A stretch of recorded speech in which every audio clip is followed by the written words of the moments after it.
Siapa semua? Nah, abis teh pertama teh pengen di awal tahun 2018 ke Maroko kerjasama sarang warga. Aya nu namina Pak Tony. Dia pengen garuk tanah garapan IP. Pak Tony teh.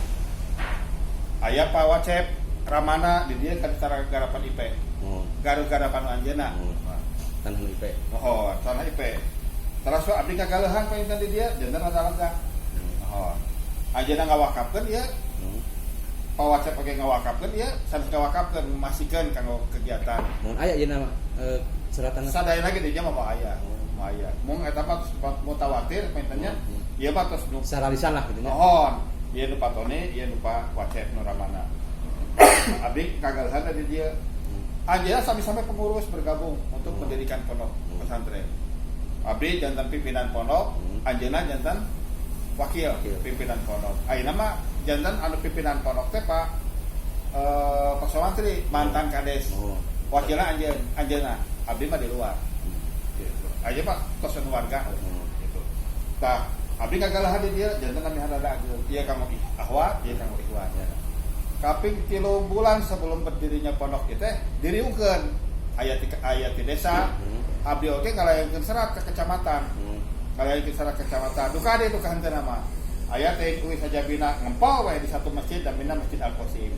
Di situ dapat kesimpulan bahwa pondok silahkan berdiri. Kecuali kalau pondok kesat.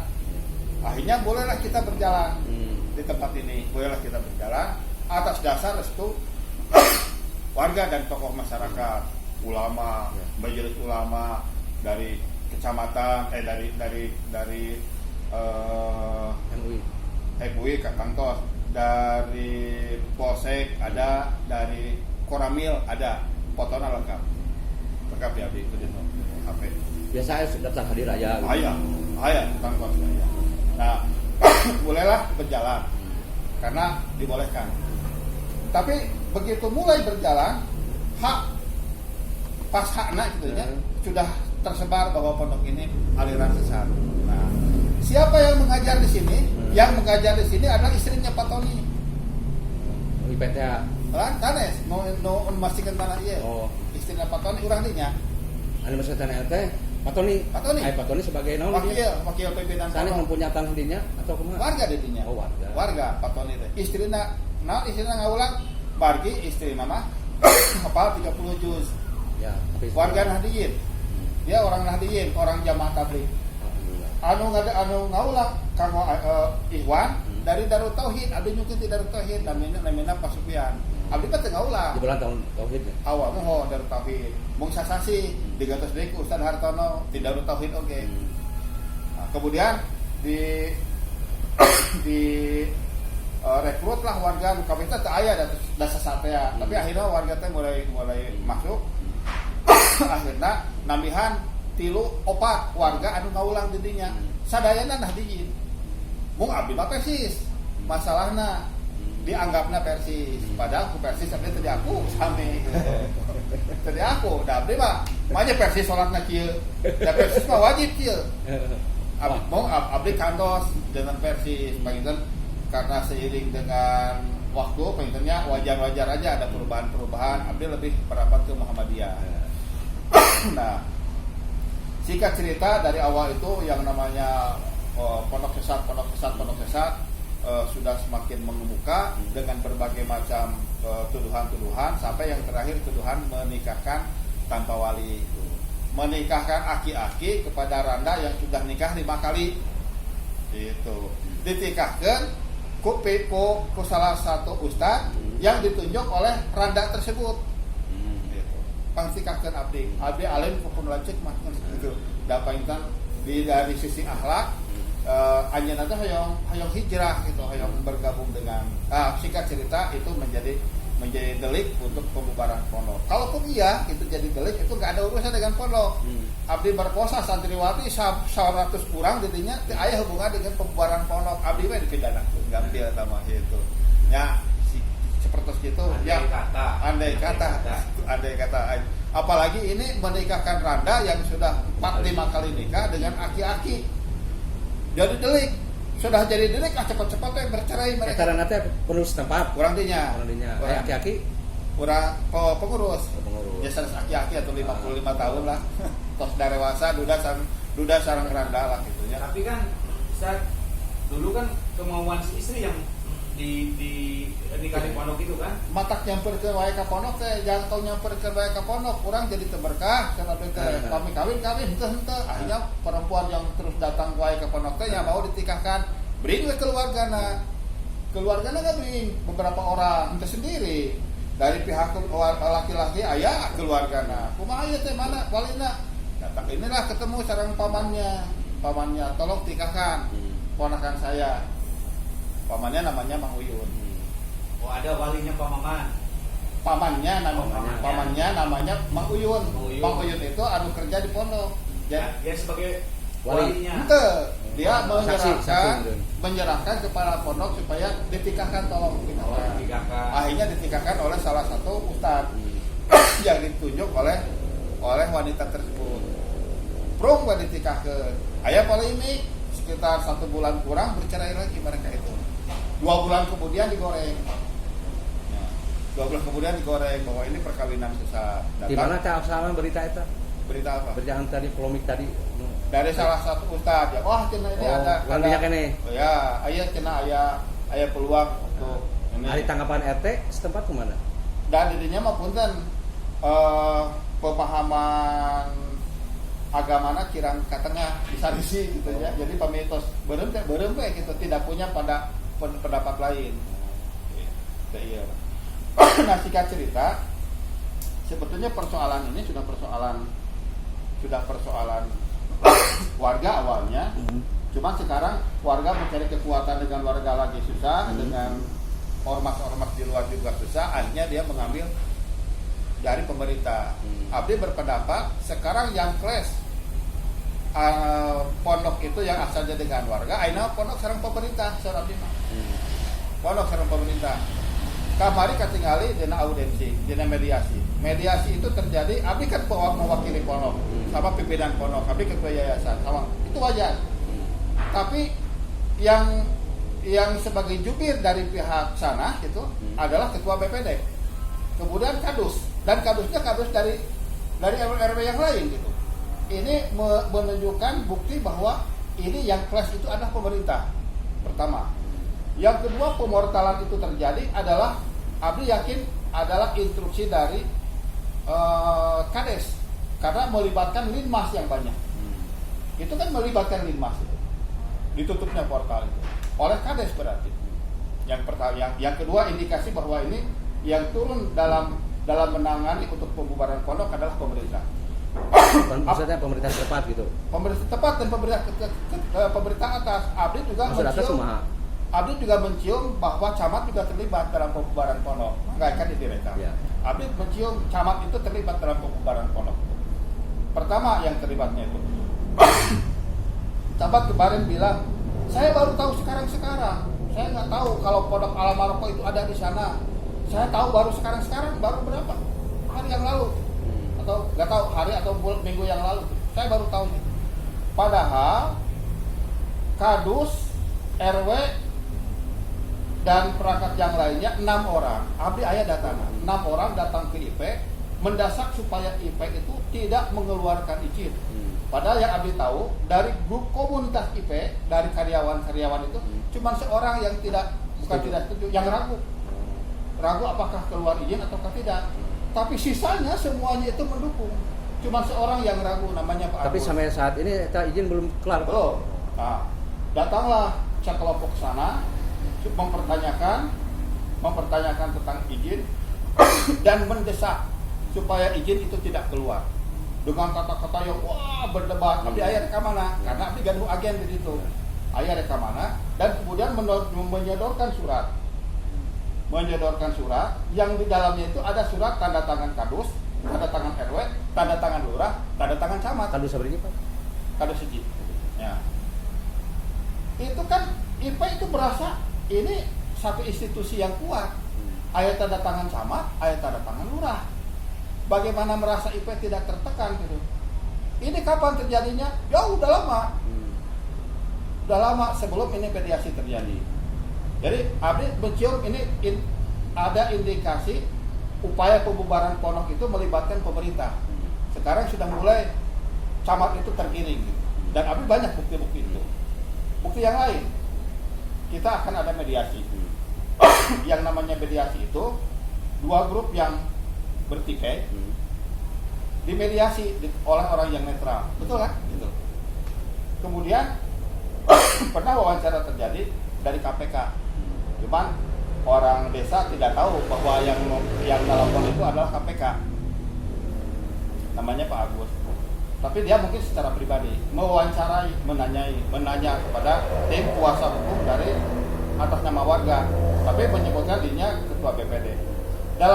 Dalam diskusinya mengatakan bahwa kita sudah berapa kali mediasi, sudah 6 kali di kantor desa, sudah 2 kali di kantor kecamatan. Ayah rekaman teh. Abdi teh ulang, abdi belum pernah ke kecamatan. Abdi belum pernah kecamatan, ke apa kecamatan tadi mana, ke apa kecamatan di mana. Tapi sudah diklaim oleh mereka sudah 2 kali mediasi. Dan hasil dari mediasi itu bubarkan pondok. Lantas yang mediasi itu siapa? Coba yang mediasi itu siapa? Diklaim begitu. Kemudian akhirnya terjadilah mediasi yang berikutnya. Mungkin untuk di kecamatan mediasi yang ketiga dengan melibatkan mengundang abdi pada pimpinan pondok undangan. Kemudian kita nego 4 orang dari pihak pondok. Soal abdi teh 5 we atulah. Oke, 5 orang abdi teh. Dari pihak pondok 5 orang. Di mana tempatnya? Di Kecamatan Cililin. Supaya netral. Cililin, oke lah kalau Cililin. Kalau Kecamatan Cihampelas tidak netral menurut Abdi mah. Abdi tahu Cihampelas itu terlibat dalam upaya pembubaran pondok. Makanya kenapa Abdi kemarin melayangkan surat ke DPRD Kabupaten Bandung Barat. Kemarin dia diterima akan ada audiens. Abdi minta bupati membuka mediasi untuk menguak semua ini dan mereka menjadi penengah. Dan Abdi akan menyebutkan bahwa camat, lurah dan lain-lainnya terlibat dalam upaya pembubaran pondok. Abdi minta supaya bupati itu netral di mediasi dan buka apa adanya tentang kesesatan, tentang upaya pembubaran dan lain-lainnya, semua terbuka. Abdi pada dibuka siapa camat, siapa yang lain-lainnya, mereka yang berupaya untuk membubarkan pondok. Tapi Bapak asli orang ini ya Pak? Abdi keturunan Cililin. Oh, sente maksudnya orang Mekarjaya? Kasana ya. Anu orang Mekarjaya mah iya, bisa hari abdi jarang di pondok. Abdi terus ngalepaskan silakan digarap. Cuma Bapak mendirikan unggul, mendirikan. komunitas berjalan. Silakan. Lepas. Abdi batas puluhan pondok didirikan. Abdi juga didirikan di beberapa tempat termasuk kamari abdi ka Soreang, ngalakukan bumi pengerjal terus ka Luhur. Itu terus bade. Dupe di Bandung Barat mana medidinya di dia? Mohon. Mohon. Anu sama seueur di sana mah. Oh, tapi terus puluhan. Di mana wae teh Pak? Ya sama. Di Sumedang. Nah, entah di Bandung Induk, di Batu Nunggal. Batu Nunggal mah kok dia Pak. Oh, kan itu. Sanes dia Bandung Soreang. Oh, Bandung Soreang mah daerah naon ya teh namina teh? Di mana? Soreang. Mohon terus pada dibangun di mana? di Soreang, pada ka Ciwidey. Mohon ti bumi teh. Ti Pak Haji teh terah di kaluhur tapi kene setengah jam mainnya. Aja teh. Artinya tapi dan intina mah abdi dilepaskeun deui intina. Ya termasuk kemarin dina hasil dina audiens kemarin tanya abdi sebagai pembicara abdi diterangkan sadayana itu nerangkan sadayana upami saur pengamat kan abdi nyenak wartawan ieu hasilna teh 10-0 cenah kitu abdi 10 itu 0 karena tidak punya konsep, tidak punya arahan apa-apa. Tapi eta pondok kita khusus mengajarkan agama atau napi umum? Quran. Khusus agama ya? Kan beda ge tahfidz Quran. Oh, tapi Quran. Pondok tahfidz Quran. Makanya barudak alif oge ini 15 juz. Teu balik teu sekolahnya. Teu. Khusus. Sudah hafalan Quran. Setelah itu terserah we bade ka mana. Sudah hafalan Quran. Satos katalah 70 juz. 70 juz. Teu aya nu terus didinya ngapakeun aya nu mengabdi, aya nu abdi mah bade paket sajuz we sabulaneun aya gitu. Oh seueur. Seurna di mana teh eta? Dia di mana-mana. Tah, Aya orang eta orang setempat aya teh. Nah, kemarin itu abdi teh kan di kecamatan teh dihadirkeun di kecamatan teh. Perkenalkan, ini beliau adalah Ustadz Asep Al-Munawar, pimpinan Pondok Ar-Rahman. Semua sudah pada tahu, dia mah ulama kiai karismatik. Pondok pesantrennya besar di sini. Beliau ada penasihat pondok ini, Pondok Al-Barokoh. Beliau pimpinan pondok dan beliau ada penasihat Pondok Al-Barokoh. Pengajarnya, salah satu pengajarnya adalah santri-santri atau ustadz-ustadz beliau. Beliau nggak diizin. Dia yang ngajarkan tafsir itu dikirim oleh beliau, oleh Ustadz Asep teh. Kirim ngajar tafsir di pondok abdi teh. Putrana oge katos pondok di abdi. Putrana ge namina Zahra katos pondok. Dia mengatakan dia bersaksi, saya sering ke pondok, gak ada masalah dengan pondok. Anak saya juga di situ, murid saya juga di situ ngajar. Saur Pak Asep, ini salah satu hakim. Ini ada, saya perkenalkan, namanya Ustadz Dodi. Dia pimpinan pondok, ulama karismatik. Dia juga suka ngasih pengajian-pengajian umum lah gitunya untuk pencerahan gitu. Orang Nahdien. Ku abdi diperkenalkan deui namanya Ustadz Abidin. Dia adalah dari Gontor. Kemudian dia pengajar dari Ummul Qura. Jadi sebagian persis namanya. Artinya punya kredibilitas tinggi bahwa kita adalah seperti itu. Dan pengajar-pengajarnya dan namina pondok tahfidz nya terkedah ulama-ulama besar ku kakak kelas nawe. Ngapir aku ngajak ikra urang kedah ngundang Ustaz Abdul Somad. Sabaraha saya Pak? Punten sabaraha seueurna eta siswa? Aya 60-an, 70-an. Istrina? Istrina 25. 25. Sisana pamunten 50. Aya eta urang warga setempat seueur. Warga setempat aya 16. 2 urang terus hafal 30 juz. Dari 0 sekarang 30 juz di situ. Apakah bayar orang sana? Dilarang bayar meskipun mampu. Orang sana dilarang bayar padahal dia mampu lah. Dan kemudian kita yang bayar. Tiap bulan kita kirim beras pada orang tuanya. Tiap bulan kita kirim beras pada orang tuanya. Apakah kita kirim beras pada orang tuanya siswa? Tidak, orang-orang miskin kita kirim beras dari pondok itu. Eta masukanna eta di mana tah? Bantuan berapa? Di abdi, di keluarga abdi, keluarga besar. Tapi aya oge kadang-kadang lain itu. Mohon, tapi dah teu seueur ya. Dan kita tidak membutuhkan biaya besar. Jangan itu mah cuma pelajaran tapi kurang gol. Tapi kurang. Tunolina beda. Ngomong apa? Mantap. Ngomong apa aja? Ya, Audisinya. Sekarang pelajarannya tertutup. Jangankan belajar, tidur aja terbuka. Nggak ada kelas yang tertutup. Semua saung di atas tanah, di atas saung, di mana-mana. Bebas. Itu kelas itu. Makanya yang tabayunkan itu mah. Tabayunkan itu mah seperti biasanya kepala KUA. Kan itu nyanak useup. Nyanak useup. Ulin sareng barudak. Dan taros barudak teh ditinggali belajarna. Clear, enggak ada persoalan. Urang dinya teh anu ngawas di pondok teh anak-anak ustad yang sehari-hari di situ. Sehari-hari di situ. Bari ngasuh barudak. Ustad itu abdi mah jarang. Sabinggu abdi teu ka pondok. Tapi ustad-ustad itu mah anak-anakna belajar di situ lebih sering, jadi apal pisan naon pelajaranna gitu. Upami kedah ngadu barudak bacaan Qur'ana sareng imam-imam masjid yang ada di sekitar situ dising-sirikeun ku barudak mah. Imam-imam di masjid teh Al-Fatihah ini bacaannya gitu. Disalahkeun gitu. Karena memang kita spesialis Quran.